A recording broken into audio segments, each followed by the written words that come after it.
Em que condições? Vem o inciso primeiro, o inciso segundo, o inciso terceiro, colocando todos os condicionamentos. E que seja regulamentado em lei ainda. Nós vamos ter que votar uma outra lei. O impacto ambiental, utilidade social, são esses requisitos, né? Porque eu não posso generalizar. Vamos 100% de todos os produtores saírem da beira do rio. O que eu faço, por exemplo, no Tocantins, que antes de ser Tocantins até, já tinha nas margens, no Bico do Papagaio, no encontro do rio Araguaia com o rio Tocantins, que são 500 metros de margem, nós temos assentamentos da reforma agrária. Aonde nós vamos colocar essas pessoas? Porque é uma coisa natural da civilização, da sociedade, os agricultores menores se aproximarem das beiras dos rios. Eu não posso arrancar essas pessoas como se fosse uma erva daninha.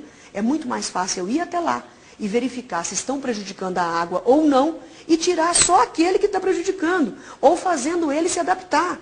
Então seria um transtorno, uma coisa enlouquecida, tirar todas essas pessoas em uma regra geral. Alguém plantando uma pequena horta na beira desse rio, que crime essa pessoa está cometendo, se não estiver prejudicando, trazendo erosão para a água? O órgão ambiental estadual, por estar lá presente, é que vai verificar. E o IBAMA local, que está nos estados também, vai verificar por amostragem o trabalho feito pelo órgão ambiental estadual. No que depender da senadora Cátia Abreu, o texto no Senado fica igualzinho que está na Câmara. Se dependesse de mim, sim. Não significa que ele é a perfeição dos mundos. Eu gostaria, se pudesse, alterar outras coisas, mas ninguém pode ter tudo ao mesmo tempo e nem de uma vez. A democracia, isso faz parte da democracia. O amadurecimento paulatino da sociedade, do Congresso.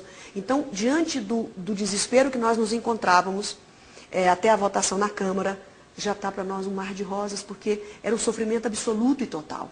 Porque, na verdade, alguns dizem assim, esse Código Florestal é para os grandes agricultores. Eu pergunto para você e para quem nos assiste nesse momento, nós já vimos a lei no Brasil penalizar os ricos? Normalmente, quando a lei criminaliza, ela pega são os pequenos e os médios. Não são porque os ricos são protegidos, é porque eles têm condições financeiras e econômicas de se reabilitar primeiro. Então, um grande fazendeiro, ele compra uma outra área e se regulariza. Para ele, 30 metros de margem de rio, ou 50, ou 100, ou 200, pouco importa, porque ele tem muita terra. Então, isso para ele não é problema, ele tem condições de se reabilitar. Então, nós estamos lutando, quem está no campo e conhece o campo, sabe que nós estamos lutando pelos pequenos e os médios agricultores, sim. Ninguém aqui está fazendo o jogo de utilização. Porque um argumento que se fala que é o seguinte, que são os grandes ruralistas utilizando os pequenos para obter os interesses que eles no desejam Brasil, a atingir, esquerda brasileira acostumou, parte da esquerda brasileira, acostumou a ter como prerrogativa a questão ambiental, a questão dos pobres. Ninguém mais pode falar de pequenos agricultores, de médios agricultores, não pode falar de pessoas pobres, só eles podem falar desse assunto. Só quando eles falam que é verdade. Quando outras pessoas falam que falam do assunto, não é verdade. Senadora, a ministra da Pesca, Ideli Salvati, relacionou a discussão do Código Florestal a mortes no campo. A gente viu recentemente o governo tomou uma decisão na última terça-feira de proteger 30 pessoas que estão ameaçadas de morte na região norte. No dia que foi aprovado o novo Código Florestal, 2 trabalhadores foram assassinados no Pará que denunciavam desmatamento de madeira. O que explica esse ainda alto grau de violência no campo, na sua opinião, alguém que acompanha o tema, senadora? Primeiro, eu gostaria de me solidarizar com todas essas famílias, os familiares e amigos dessas pessoas. Eu acho que todo tipo de morte é trágico, principalmente uma morte violenta. Assim como as crianças que morrem por falta de UTI nos hospitais do Brasil, nos hospitais maternos, assim como morrem pessoas no meio da rua todos os dias, no trânsito, assaltadas, enfim, toda morte é trágica e nós devemos evitar como seres humanos, como cidadãos.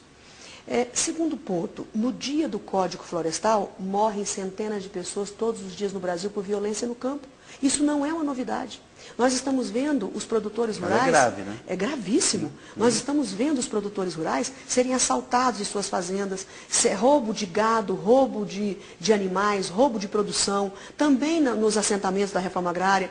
Quer dizer, nós estamos vendo a convivência ilegítima de madeireiros, de carvoeiros que não têm licença ambiental e na truculência estão tirando árvores. Uma coisa que precisa ficar muito clara. Madeireiro e carvoeiro não é produtor rural. Isso não significa que o madeireiro seja uma profissão inadequada. Não, absolutamente. Tem muito madeireiro que é uma pessoa de bem, que tem a sua licença e que tem tudo mais. Esse conflito é por madeira e não é por terra e não é por produção. Agora, uma coisa que eu fico curiosa, às vezes, são determinadas importâncias que são dadas a um caso e às vezes não é dada a outro. é uma forma que a gente tem de É que naquele caso dos dois trabalhadores, eles haviam relatado ameaças, né? Uhum. E a orelha foi cortada, ou seja, parece que ali é um episódio semelhante ao episódio do Dorothy Stang, não?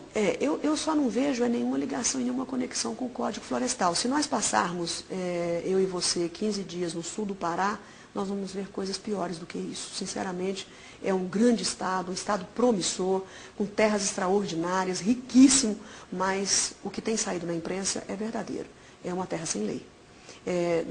A nova fronteira, assim como em Rondônia, assim como pode acontecer no Bico do Papagaio do nosso estado, que hoje já está quase praticamente todo povoado, mas no norte do Mato Grosso, no sul do Pará, a oeste de Rondônia, ainda são lugares que precisam da presença do Estado, tanto que a CNA, o ano passado, nós abrimos o movimento Paz no Campo e fomos ao ministro da Justiça pedir um plano de combate às invasões no campo, porque invasão traz violência, invasão pode trazer morte.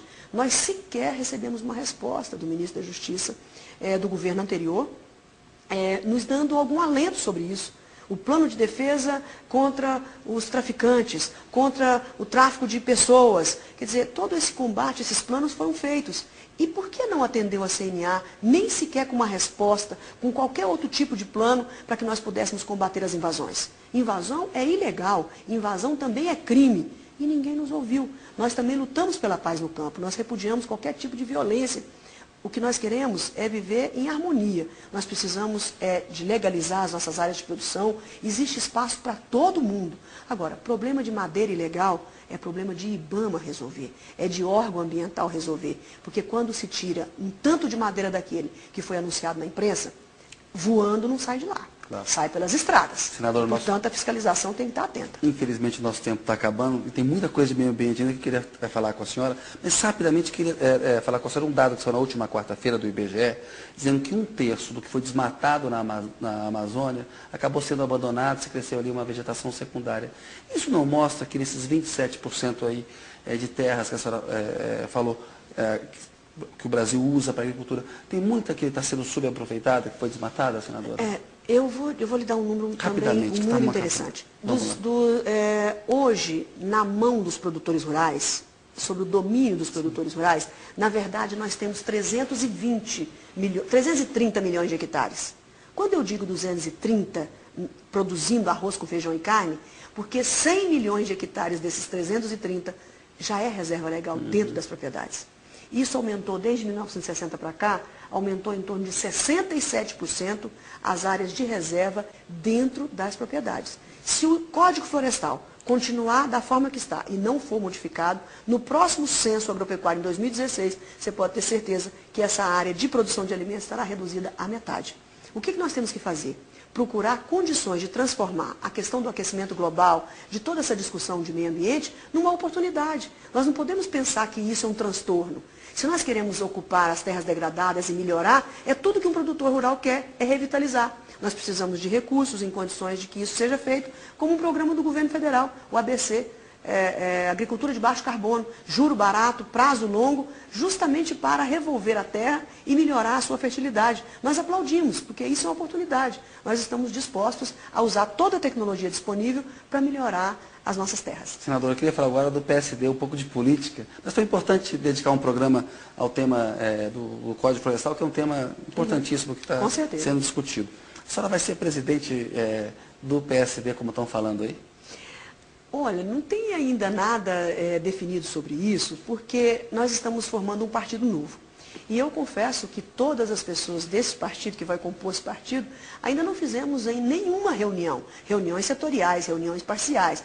Mas, neste momento, o objetivo não é a definição do presidente nesse momento. Nesse momento, a nossa maior preocupação é finalizar com a coleta das nossas assinaturas, registrar, viabilizar o partido. Este é o primeiro ponto, porque não tem presidente sem partido.